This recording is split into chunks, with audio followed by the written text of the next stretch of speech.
Good morning, everyone. Just letting everyone, acclimatise their microphones and get their audio working. It's my pleasure to be here with you and with Dr. Sarah Waters and Dr. Lisa Slade in the company of doctors. Very, very fortunate today. And I'd like to acknowledge that we're meeting on the lands of the Kaurna people. We're here at the Art Gallery of South Australia in the beautiful, beautiful gallery. Which I have to say I had a very special experience here this morning attending the Clarice Beckett exhibition, doing a yoga session with the wonderful Naomi Keats. So this is my take two for being in the Art Gallery of South Australia today. But it's a really special opportunity for us today, actually, because we have got the current Guildhouse Fellow, Dr. Sarah Waters, in conversation with the Assistant Director of the Art Gallery of South Australia, Lisa Slade. And what we want to do today is delve into the reason for the Guildhouse Fellowship and the impact that it's had on Sarah's practice, and being our second recipient of the fellowship, which is generously supported by the James and Diana.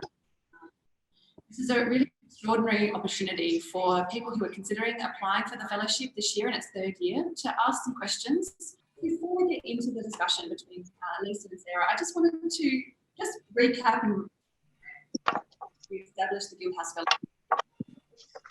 We are in year two, and the time it was 20. I started talking the gallery and Guildhouse about what it is that the South Australian arts community is really facing, and particularly what the challenges for mid-career practitioners.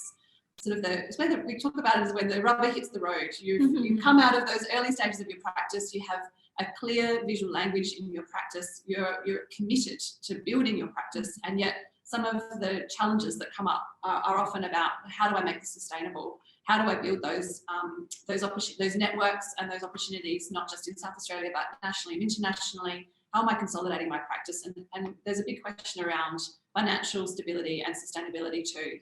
So, those are all some of the reasons, but it was also about how do we provide a beacon of hope and ambition for emerging practitioners and new so that people can see that it's something that is viable and celebrated and valued in our community. But that's really the crux of it, and that was really the vision that we are really committed to.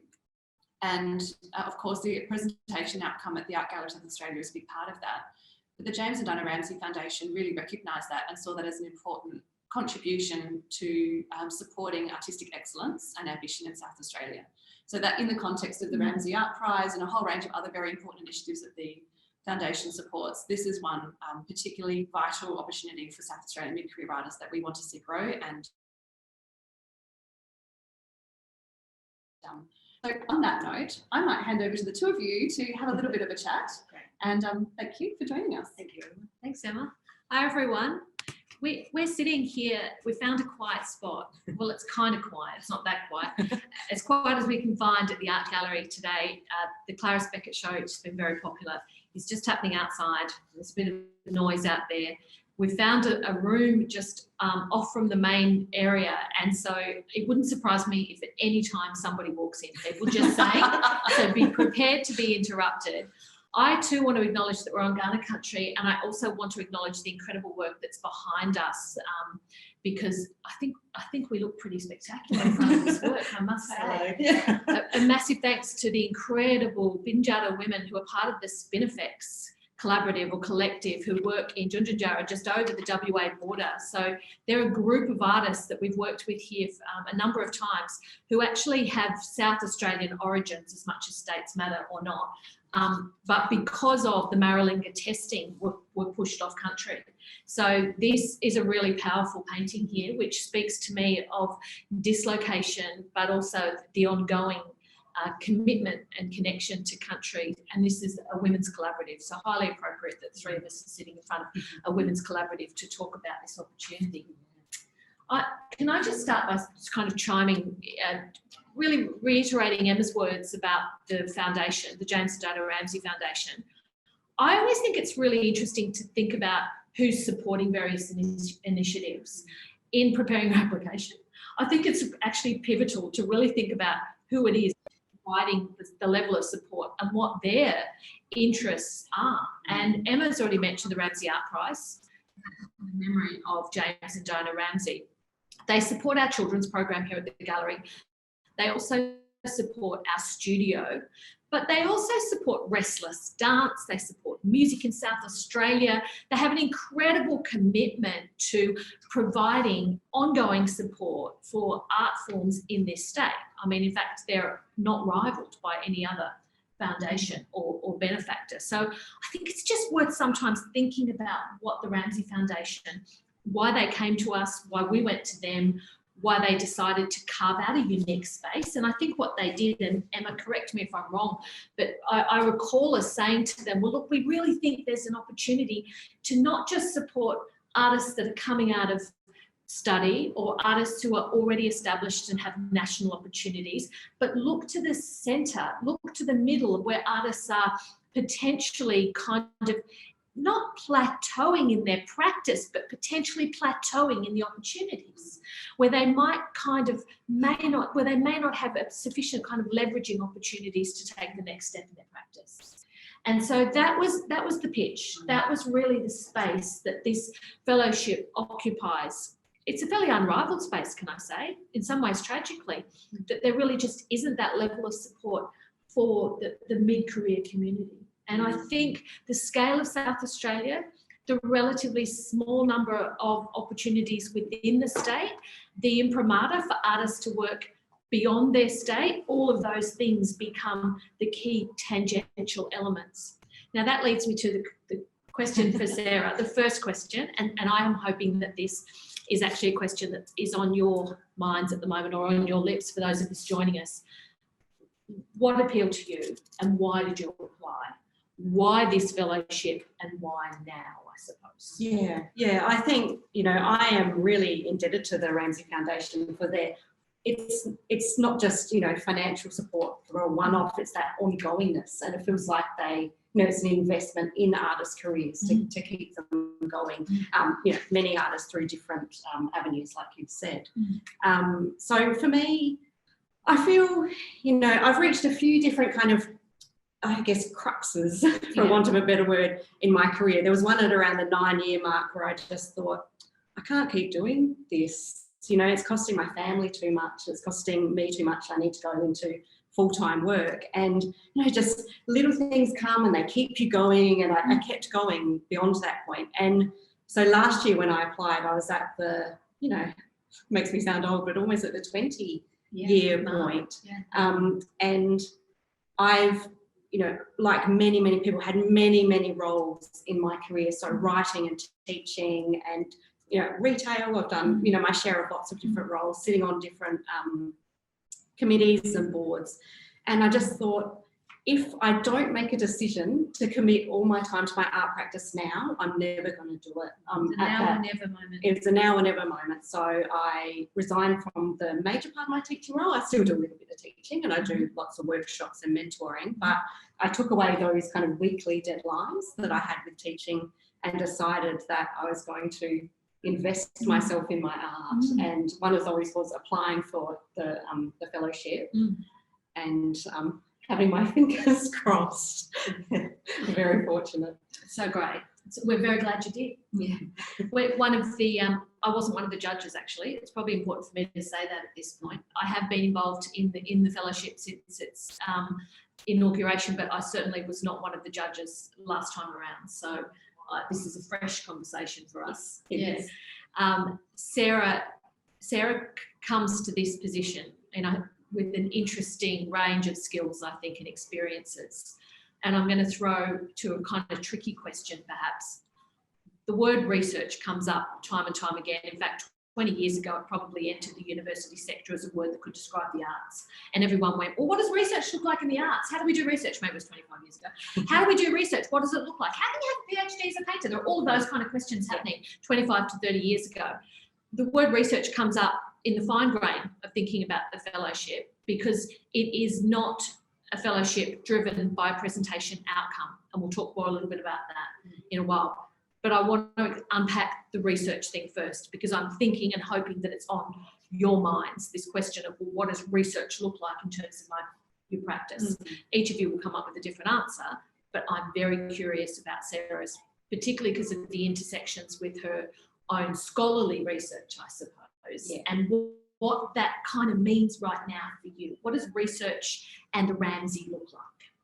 Oh yes, it's a tricky question because I do have many hats. So I have my art history and theory hat, which I really struggled when I did my PhD and finished that in 2018. I struggled to look beyond that hat, and I had to learn that for me, research is practice. So research is learning through, I'm particularly looking at traditions through the fellowship, like what traditions mean, why they've carried on, how we can take them into the future. And I can talk more about that later. But in terms of research, it's about sitting with it, thinking, testing, trying, putting things up in the studio. At home, obviously with COVID, things have changed a little, so I work a little bit more from home than I expected at this point in time. It's about gathering knowledge and also building community. That for me has been a really key part. And that was something I highlighted in my application, that I wanted to make an effort I wanted to really acknowledge that. I guess it was already happening in my practice, that sense of this textile community or community who are interested in long-term traditions, but how I draw them in a little bit more and I guess, recognise that practice doesn't happen on an individual scale, it happens at a community scale. Do you feel like your practice has shifted through the fellowship process and that the research, the R word, looks a little bit different? What has it given to you that perhaps wasn't part of the picture previously? Yeah, I feel like I've gone through waves with the fellowship. Like I started a little more contained, and maybe that was a sense of coming out of the PhD that can sometimes focus you in. Yeah. And it's just been these waves of opening up and thinking, kind of circles, I guess, starting from the inside, but looking, and it's also reflecting what's happening in the world, like understanding how we're connected globally a lot more, but also looking ecologically as well. So it's opened me up in terms of my perspectives, but also it's opened me up in terms of the potential of what practice can be. So I feel there's a kind of a flexibility that can only come through experimentation, deep time thinking, and that research through practice. But I'm doing a lot of reading, reaching out to people, and that maybe answers. That's a very good answer. That's excellent. Let's talk about this notion of the kind of presentation outcomes and the expectations, because from the get-go there was a real commitment to not doing what everybody else does in some ways, to deciding not just to say, okay, you've got a space at the art gallery at this time. And that resistance came, I think, from Guildhouse, from the Ramsay Foundation, but certainly from the art gallery. And just speaking from the art gallery's perspective, we felt like this had to do something different to all of those other opportunities. Otherwise, it would kind of be reiterative or redundant or a similar thing with a different name.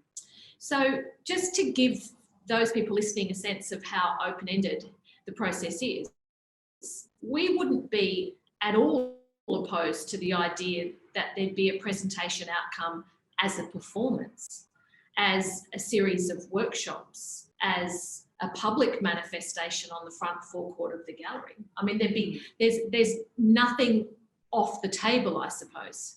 At the same time, importantly, the last thing we want is for that thing to be the focus of all of the creative energy. Because the point is around the consolidation and the extension of practice, not around the fetishisation of the exhibition outcome. Yeah. Now, Troy, we've had one fellowship presentation, as you know, and Troy Anthony Baylis's work was a wonderful success. We never committed with Troy to the idea of an exhibition that coincided with Sala in the vestibule at the Art Gallery of South Australia. I mean, let's face it, everyone was hard pressed to commit to anything last year, but we certainly didn't, and we wouldn't have in any scenario. As it happened, I'm a big believer in serendipity, and as it happened, we had an opportunity, the work and the space spoke, sorry, someone else is speaking now. The work and the space spoke to each other. The timing was right, and that's what we did. That spirit of opportunity. Welcome to the Art Gallery of South I've got to listen to myself. Yana Mirna, Yatanga. It's just embarrassing, isn't it? The moment of the live tour. Sorry, everyone. I don't know if this is annoying for you. Thank you and enjoy your visit to the Art Gallery of South Australia. Thanks, Yeah, so the fact that that came together, it was just so kind of fantastically timely, but not at all premeditated, I suppose, because we would have been up for anything. We would have been up for any kind of exploration of practice. And I think that's a really important thing. If you're preparing your application right now, a really important thing to take on board. Opportunism, I was talking about that. The most exciting thing for us here at the gallery, because we do have a set kind of program, is to explore the opportunities in and around that program. It's a great source of creativity for us. So that's what we get out of it, I would say, as well as doing our job, which is to support the work of South Australian artists. It's literally in our charter to do that. And this is an incredible way of being able to do that. So Sarah, this is seriously funny because we haven't caught up for a while. So I'm not just asking questions, performing questions. I'm actually checking in. Yeah. So how's it going? Oh yeah, no, it's going well. And I was going to say, like, in response to those points, that has been one of the I guess most joyous things of the fellowship, is that it's not, so many opportunities for artists are about grants with a particular outcome or a project, and you're using that money to realise that outcome. And the kind of opening up of that opens up it is. It's liberating. There's endless possibilities and potential in there, and that has been very different to the way that I've worked in the past. So I've very much appreciated that. And I guess that's part of the loosening up, is that the emphasis for me more has been on what is my voice, what is my contribution through that research I do, what's that knowledge, and how can I, take that out into the world through visual art practice, whatever that may look like. So for me, I think the main work I've been doing is developing that voice and understanding, I guess with the pandemic happening during the time that I applied, but also there was a shift in my practice around what I looked at for my previous research, which was around my own family history and settler colonisation. That still continues to inform my practice.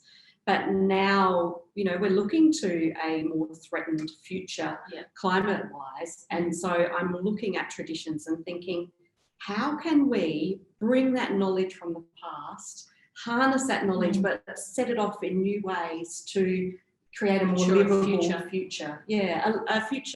A lot of the traditions I'm looking at are textile related. A lot of them are about comfort. Yeah. So there's these kind of really big ideas coming in, and the potential of what we can do with that, not necessarily contained in an object, but more in an atmosphere or community connections, as I've spoken about. The beautiful Janus-based thing going on with your work, that looking back and then that kind of looking forward, and how to bring some of those ideas from the past forward. Yeah. You've been able to kind of have some contact with a couple of different curators here too, haven't you? Yes. So we've kind of connected you with our decorative arts curator, our contemporary art curator. Yeah. That's also a really wonderful thing, I think, for us, and it helps us do our job in making sure that there is that kind of creative curatorial input at lots of different levels. Yeah, I've been actually very, very fortunate here to get some objects out of the collection and spend a day looking at them closely. I've also gone to other institutions all around South Australia and spent the day there looking in warehouses and actually looking at the past objects, how they were made, the care that was taken, the materials they used, being able to touch things. There's nothing like learning through touching and then taking that away and letting it kind of gestate. Absolutely. Love that. Now that's research. That is research. That's true research, absolutely. Like it could be a good time to throw to some pressing questions from our audience. We hope you're all doing okay out there. Hi everyone, hi again. All good. So I think that, thank you Lisa and thanks Sarah. We might start with a couple of questions that were submitted in advance of the talk today, and then of course please feel free to start sending them through by chat, and the wonderful Debbie Pryor, who's working behind the scenes, will send them through so that we can keep them flowing.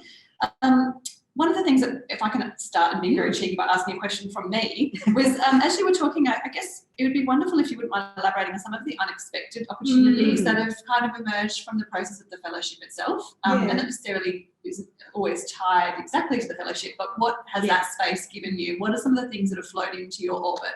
Having known your practice and known you for some time, I've always been excited by the capacity that you have for just opening yourself up to things happening. And I've seen some really beautiful things gravitate into your orbit as a result of that. So would you mind like maybe sharing a few of those examples? It's been very fortuitous. And I think, and this says more about me than the fellowship probably, is that the fellowship has given me permission to be more confident with my practice and more kind of open and willing to ask people, make connections with people. Like, you know what it's like. You often don't want to take up people's time. So I've been saying, I'm doing this fellowship, would you mind? And so I also have a touring show with Country Arts SA, and that I've been able to kind of start off workshops, but build on those through the fellowship as well. A few weeks ago, there was a workshop at Port Pirie, which was it was really special. And this idea of sampling and what that can mean contemporarily. Again, pulling that knowledge from the past and taking it into the future and bringing people who maybe don't necessarily have an art background into that conversation. I've also got a few connections internationally. So I'm very soon doing a big session with creative researchers from Hong Kong and Tokyo and other universities to talk about this research and these bigger ideas and traditions. So through textiles, but also looking through care and feminism and spatial care, I guess, for want of a better word. Was there anything else? I'm trying to think was there anything you were alluding to in particular? Well, I've been sending we get little updates, which have been very, very wonderful. I think you've got an exhibition coming up interstate. Oh, yes. Yeah, so through the art gallery, I've been put into contact with curators along the way, which has also been wonderful. And then out of the blue, a commission for a major work at the Powerhouse Museum, which will be opening in June.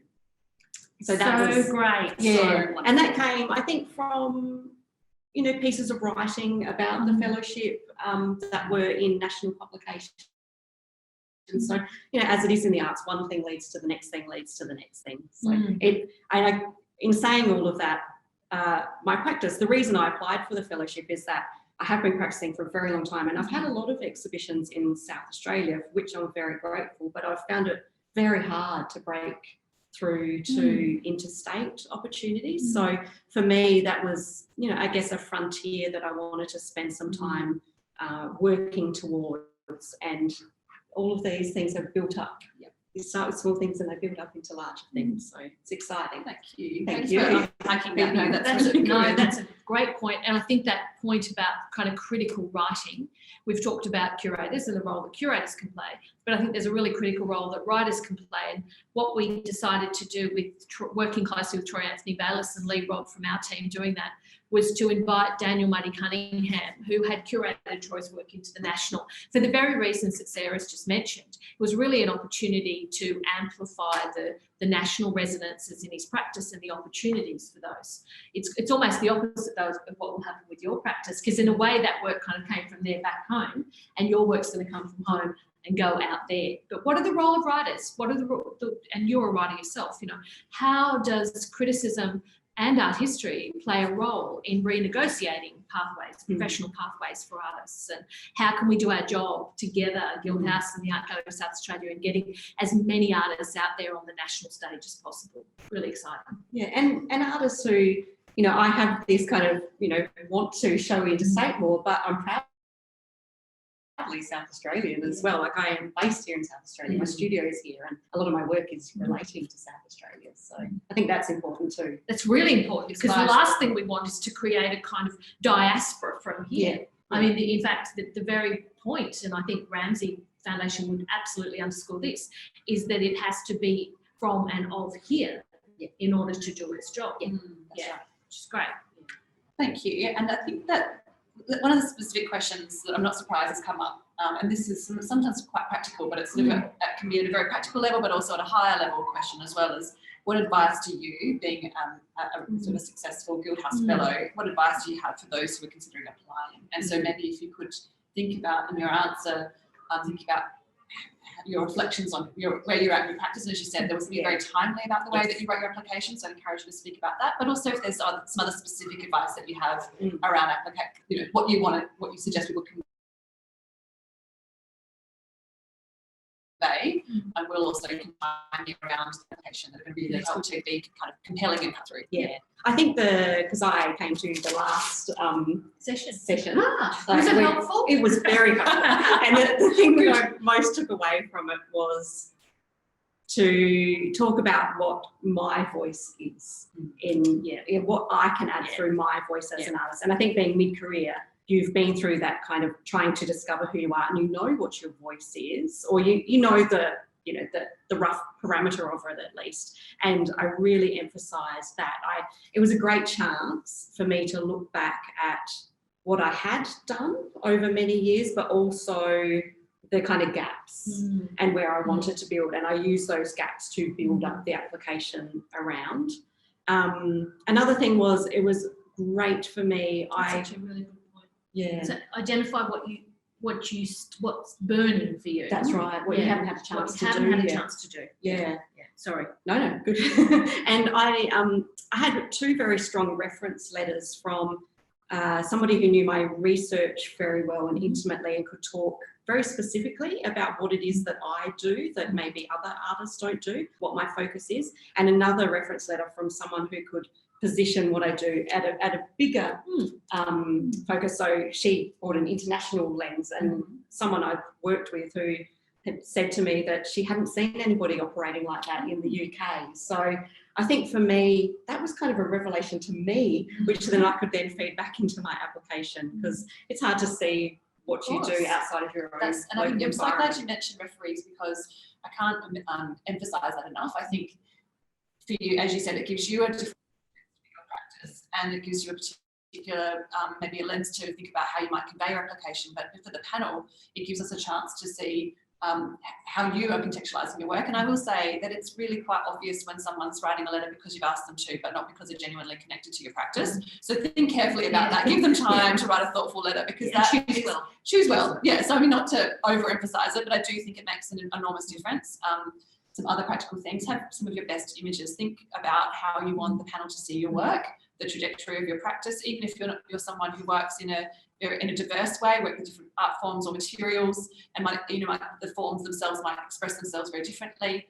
Just think about how that could be experienced by the panel if they may not be familiar with your work, because the panel will consist of a representative of the art gallery and myself, and will also involve a mid-career artist or an established artist from outside of South Australia. So someone who may not know your work.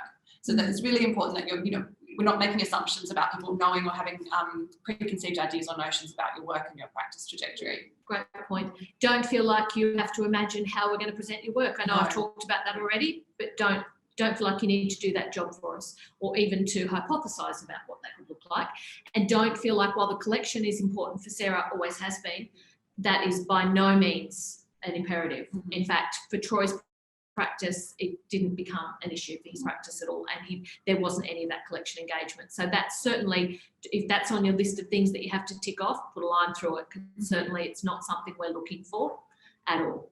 I think with COVID too, I had to consider COVID in my application, and for me it was very timely with my practice, because I did a lot of travel for my PhD. So for me it was actually time to be home and consolidate in the studio. So I kind of, reflected on where we are in the world at the moment and how that fits with my practice. And that was, as you said, a lot of these things were already in play before the fellowship and even before COVID. So the ecological turn in your practice, but also this notion of the kind of survival of sampler and what that meant to a community, an online community internationally. It just felt like it was positioned at precisely the right time with the confluence of all of those things. And to be honest, in an absurd way, the kind of backdrop of COVID amplifying those means of communication. Yes, absolutely. Because I think what we've had with the two fellowships, albeit that Sarah's is still in its earlier kind of chapter, are two very, very different models, which should, for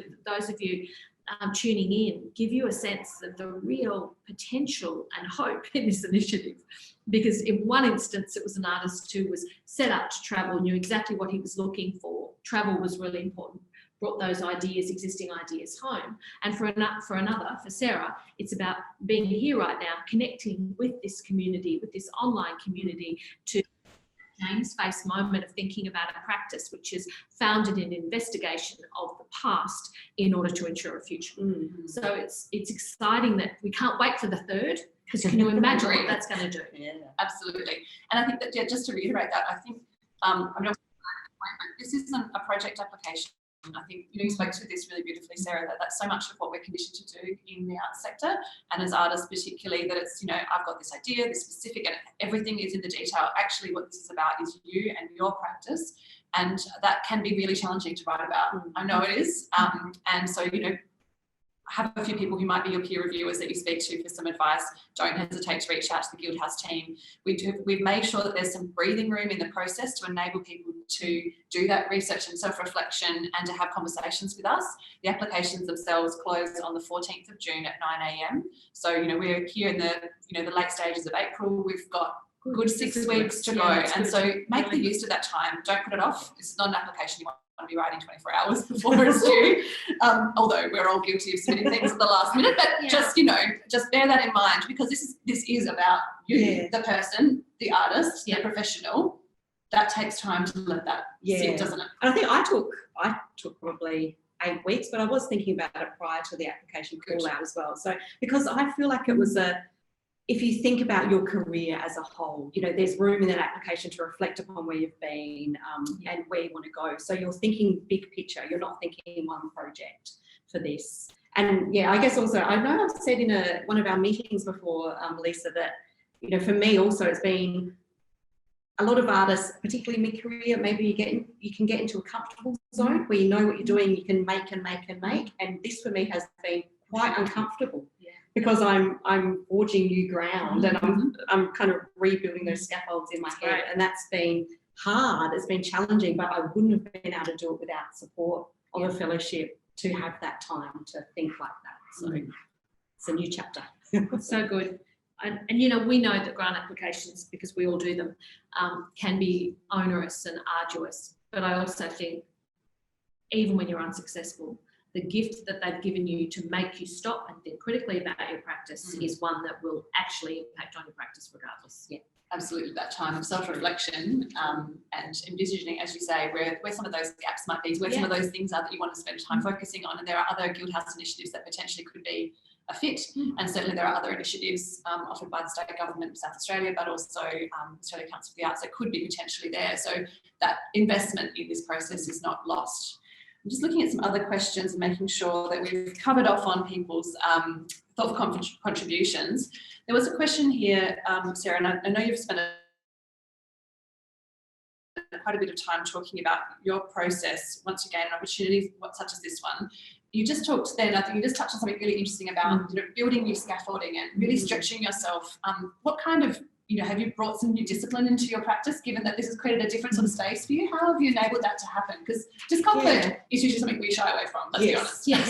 Yeah, we all run a mile. That's right. So are you happy to sort of share a little bit about what that's been like for you? And it has been hard actually, because I still find myself shying away, because you have zones of your practice where you know what you're doing and confident, and you go in and you make. And this, I still feel a little bit kind of like I'm trying to find my way. So there's been a lot more experimentation. For me, a way I work out is drawing in my notebook and writing. And just kind of that, for me, a lot of it's happened through creative kind of, I don't know how to explain it, roots I'm putting down between practical things and bigger ideas in the world. So I can't say it any clearer than that. I appreciate you just enunciating it, because it's a challenging space. But it's something that I'm sure you touched upon in your PhD studies as well, as that kind of terrain of allowing yourself to go into territory that's a bit uncomfortable or uncertain and having space to do so. Yeah, it's also a reckoning of knowing because I think initially I was like, okay, well, you can look at plants and weeds, and I'm like, hang on, you're not a botanist, hang on. So it's actually, Knowing your limitations. yeah, reckoning with where your knowledge lies. So there's been a lot of that. Yeah. And yeah, I guess I've also done a lot of online courses just on a practical. I've done a lot of like learning how to make string, rag weaving with Ilka White, which was amazing. So I've done a lot of gathering of skills, which they're kind of composting at the moment and going out. Brilliant. Yeah. Because that's actually one thing that I wanted to make sure we touched on today, because and Lisa, you touched on this already, that our two fellows have had very different sorts of experiences, obviously driven by your own practice and your own ambitions, but of course there's been this overlay of this very unusual time and significant restrictions where those restrictions we've never envisaged that would be a problem or a challenge. And quite often fellowships, a big focus of a fellowship is about the ability to travel and to go overseas and have a significant amount of time potentially to travel either interstate or overseas. And of course, that wasn't something that you were able to put on the table with your application. No, it's something that you could have as a maybe, but you chose not to. I'm just conscious that at this time there's still a lot of uncertainty. Sure. You know, even interstate, at this particular moment in time, there's still COVID outbreaks and we don't have a full vaccination program. So I just think if people have got some questions around that, do please look at the FAQs. Yeah. You know, we are not opposed to you articulating an ambition to include some travel towards the latter half of the fellowship, I think, but be realistic. I think, you know, it's something at the moment, it doesn't look like any of the business predictions is that we can travel freely for some time yet. So just consider that. And if you are exploring the online alternatives, think about what that really means in a meaningful way. I think you've just shared some really beautiful examples about how you've built meaningful relationships and grown existing ones, as well as put new sort of feelers out, but done that in a way that's quite authentic and not sort of, you know, surface level. No. There's, Great point. yeah. I think there's a danger of it being quite networky and Yeah, I mean, I think that's one thing that I certainly have discovered that, you know, we can actually forge closer relationships with people interstate we ever thought was viable, because we used to wait until we could travel, and now we don't necessarily have to. So I mean, I think it can actually be an opportunity to do even more of that relationship development or research work. Is there anything else you wanted to say about sort of that the online connections that you forged, or the way that you've thought about expanding your connections, but doing so in a time when you can't travel? Yeah, I think like the survivalist sampler is a good example. That started as an online project in response to COVID, but it has grown into a in-person community. That's so true. So there will be a showing of some of them soon, coming up in an exhibition, and they continue. So it's funny. I don't think if something's online, it will always be online. No, it can grow it can and change. But I think it also has to be authentic to your practice. Like it's not that you just flicked a switch and decided to start to galvanise all of these conversations and relationships with people all over the place. It was very much building on, embellishing on the connections which were nascent or which were already established. Yes, that's right. Because it look as inauthentic. It's a bit like the referee letter. You know, if it smacks of, oh yeah, this sounds like a great idea, but it's something that is not true to yourself or true to something you've done before, then it won't be convincing. That's right. I agree. I'm just thinking, is there any other questions that we need to take into account? Okay, beautiful. I just on a sort of a final note, I just wanted to reiterate from Guildhouse and AGSA's point of view that, you know, this opportunity is something that we hope will benefit the entirety of the visual art, craft and design community. And we really want people from diverse arts backgrounds within that sort of broadest brushstroke to really consider how the fellowship could play a role in the development of your career and, I guess, advance and support and encourage other artists around you in your community. So just bear that in mind. You know, there's some beautiful diversity in amongst the artists that have already been successful, and we want to encourage as many people to participate in the process. And that might be that you are thinking about it but not applying, and please, that's fine too, but just think about it, because this is what this opportunity is about. We want to demonstrate its necessity and grow the opportunities into the future too. That's a really good point, Em, and I think also participate in it. Even if you're not a fellow, come and see the show, invest in the idea of it. When COVID hit and there was understandably an ongoing deep concern for artists, there was a temptation to take the money from the fellowship and to carve it up into smaller sections and to disperse it. We talked about it. We also identified that Art South Australia, through the South Australian Government, were doing smaller bursaries. We did 6 bursaries here at the Art Gallery of South Australia ourselves. And we hung on because we really felt, we were full of conviction that whilst those things are really important, this is something else. Yeah. And this is something which has more kind of quantum and impact, and it has more power, if you like. Having said that, we acknowledge, Guildhouse and AGSA and the Ramsay Foundation acknowledge that there's just one per year. We wish there were more.